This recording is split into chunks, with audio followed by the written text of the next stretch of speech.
Una preocupación que no es nueva y lamentablemente que cada vez es más grave la situación de la comunidad wichí.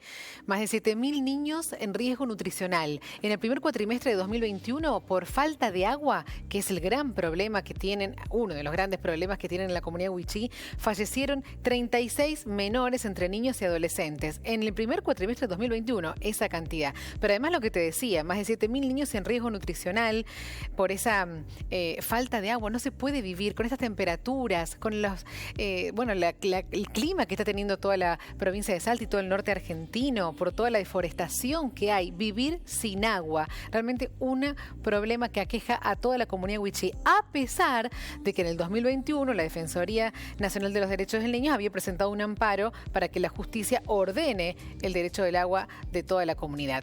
Y no pasó nada. Vamos a conversar con Martín Plaza, que es abogado, pertenece a la Infancia en Deuda y también está a cargo del programa de Niñez, Asociación Civil por la Igualdad y la Justicia. Vamos a darle la bienvenida, vamos a conversar con Martín, que es una de las personas que está ocupando tanto en este tema. Buen día. Hola, muy buen día, ¿cómo están? Saludarte a vos y bueno, a toda la audiencia. Un placer, Martín. La verdad que la situación es muy compleja. Algunos datos dábamos, pero quiero que vos, que estás bien inmiscuido en el tema, que se están ocupando con toda la asociación, me cuentes más detalles para que realmente tomemos conciencia de la problemática.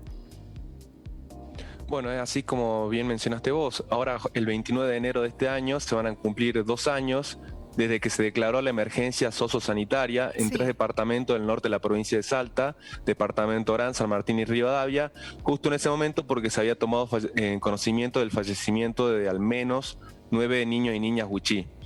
A partir de ahí se declaró la emergencia y justamente el Estado se obligaba a dirigir los mayores esfuerzos para erradicar por lo menos lo que tiene que ver con los factores de emergencia, que como bien mencionabas vos, el acceso a la salud, el acceso al agua potable. Sin embargo, ya casi a 2 años de que se declaró esta emergencia, siguen persistiendo en estos aspectos que son sumamente problemáticos en el acceso a derechos básicos, a derechos humanos básicos. En este caso, Martín, el agua sigue siendo un factor sumamente problemático y que repercute de forma negativa en la salud de niños y niñas de estas comunidades. Recientemente nosotros también presentamos un amparo a partir de la situación crítica que se está viviendo en el norte provincial para que se mejoren las condiciones de acceso a la salud. En ese sentido logramos que se nos disponga una medida cautelar la semana pasada mediante la cual se obliga al Estado provincial a garantizar facilitadores interculturales bilingües en los hospitales, como así también albergues de tránsito en los hospitales de referencia.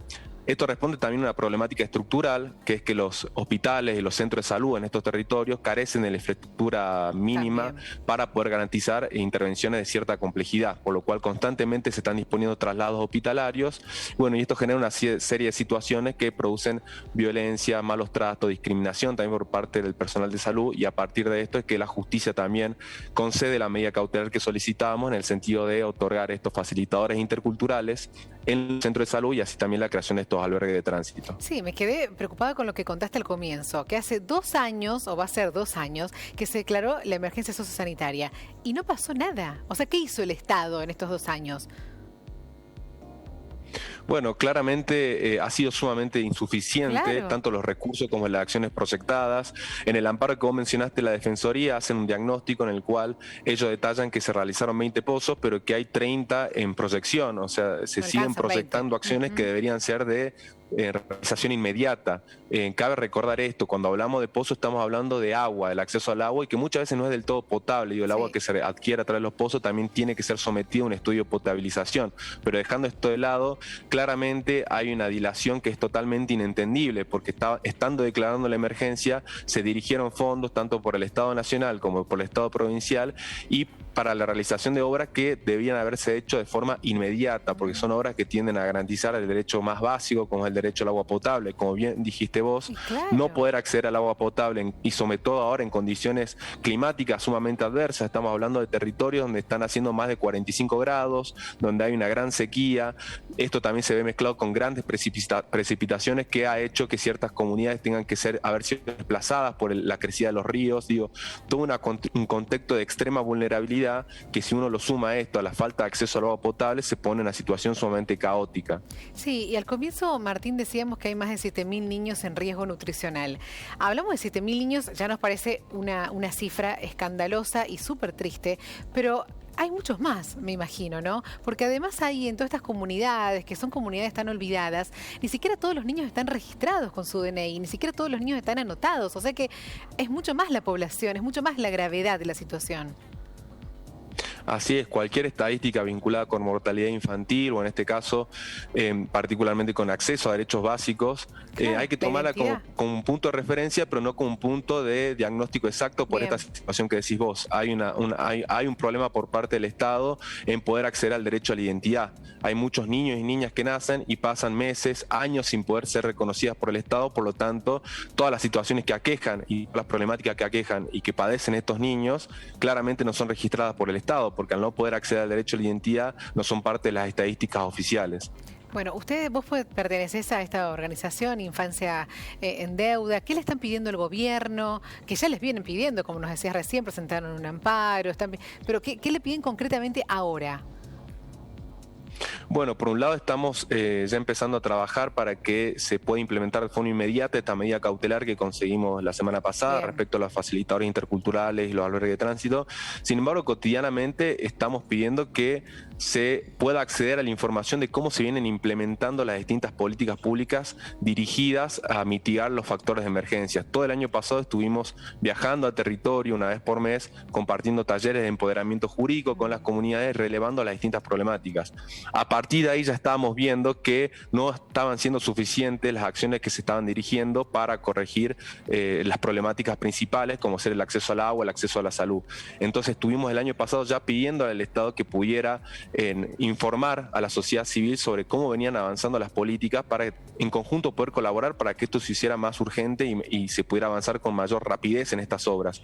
Sin embargo, lamentablemente la postura del Estado provincial ha sido siempre no informar de forma adecuada, no contestar de forma adecuada los distintas notas y pedidos que fuimos haciendo a lo largo del último año. Sí. Y eso claramente también concluyó en que tengamos que requerir estas acciones al Poder Judicial para que sea el Poder Judicial que intima al Ejecutivo que realice estas obras y sobre todo a mejorar las condiciones de acceso a derechos básicos como ser la salud y el agua potable. Porque Martín, esta no es una problemática nueva, lamentablemente es una problemática de hace años, de décadas, te diría, son comunidades tan olvidadas. ¿Por qué te parece que cuesta tanto que los gobiernos se pongan el foco en estas comunidades que sí son minorías, pero que no por eso son menos importantes, que están muriendo niños, están muriendo gente por desnutrición, por no vivir en condiciones como corresponde y como todos tenemos el derecho? ¿Qué te parece que está pasando ahí? ¿Por qué cuesta tanto hacerse cargo de esos lugares?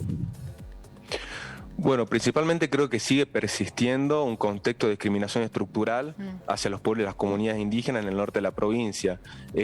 Recientemente escuchamos decir a funcionarios provinciales donde ante la respuesta de cuáles son las problemáticas, bueno, dicen que son las familias indígenas que se niegan a los traslados hospitalarios, que son las familias que no quieren llevar a sus niños a los hospitales. Digo, se siguen reproduciendo estereotipos y estigmas vinculados a la población indígena, que eso repercute claramente en una desidia en la planificación de la política pública. Claramente se necesitamos acciones urgentes, pero así también una transformación estructural de aquellos funcionarios y funcionarias que hoy ocupan los lugares de decisión, que para ser interpelados por estas problemáticas, bueno, deben conocer el territorio, pero sobre todo tienen que dejar reproducir ciertos estigmas vinculados a la familia, a las poblaciones indígenas en el norte de la provincia.